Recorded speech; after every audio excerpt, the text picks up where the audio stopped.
Hello.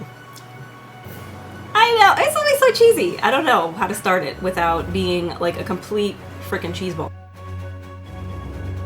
If you have been on this journey, then you know that it can feel very isolating. 2 tips on reducing the isolation that is felt by a parent or caregiver of a child or person with special needs. The 2 tips are: find your people and take care of your mental health.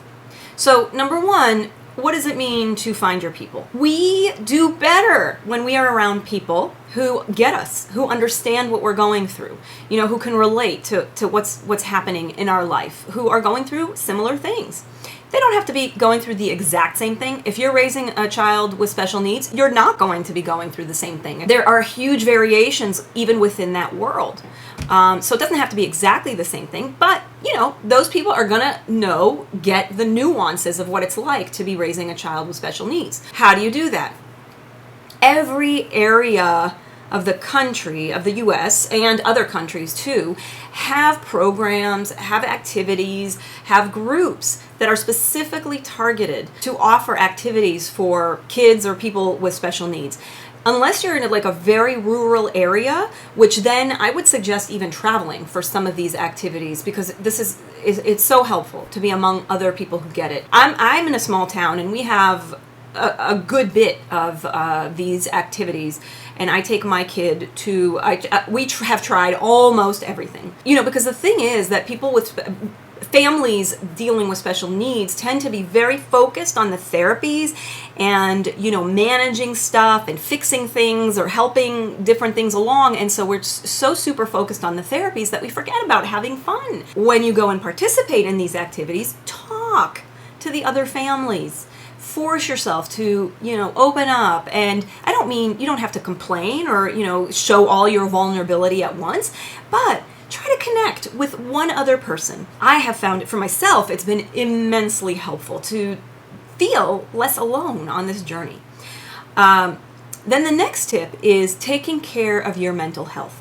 I know I'm a licensed marriage and family therapist, so to me, I think this is of utmost importance. I do see a lot of times that the parents, caregivers of children with special needs kind of put themselves last. They're not taking care of their own physical or mental needs. Yeah, because let me tell you something. This situation, this life situation is going to trigger you. That your child, the situation, other people, this journey is going to touch upon areas inside that you never even knew you had. Because while something is going on with your child, there's going to be another child that is being triggered, and that is the child inside of you.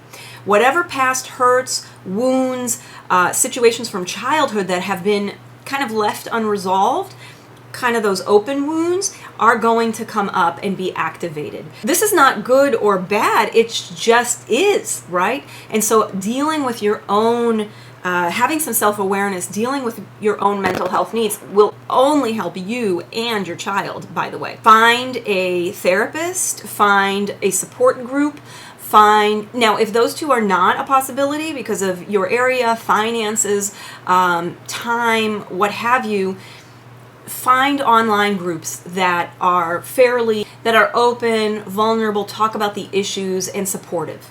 There are plenty on Facebook for specific challenges, but also, there's so many social media platforms. Find what you're comfortable in, and if privacy is important for you, some of these groups are closed, and so that can make a difference as well.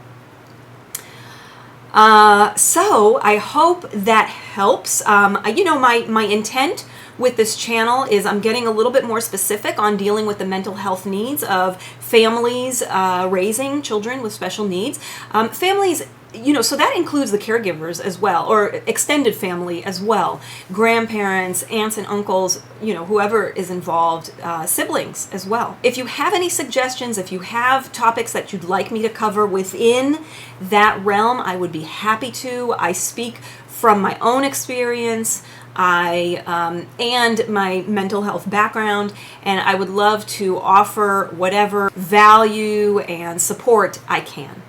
So please like, subscribe. What do you do to help yourself reduce the isolation that you might feel when raising a child with special needs. I'd love to hear about it, and I'm sure others would too. So we can do this, and we can create a community here, even on this page. Why not? Life is so good. Let me take a sip of my cheers coffee. I'll see you soon.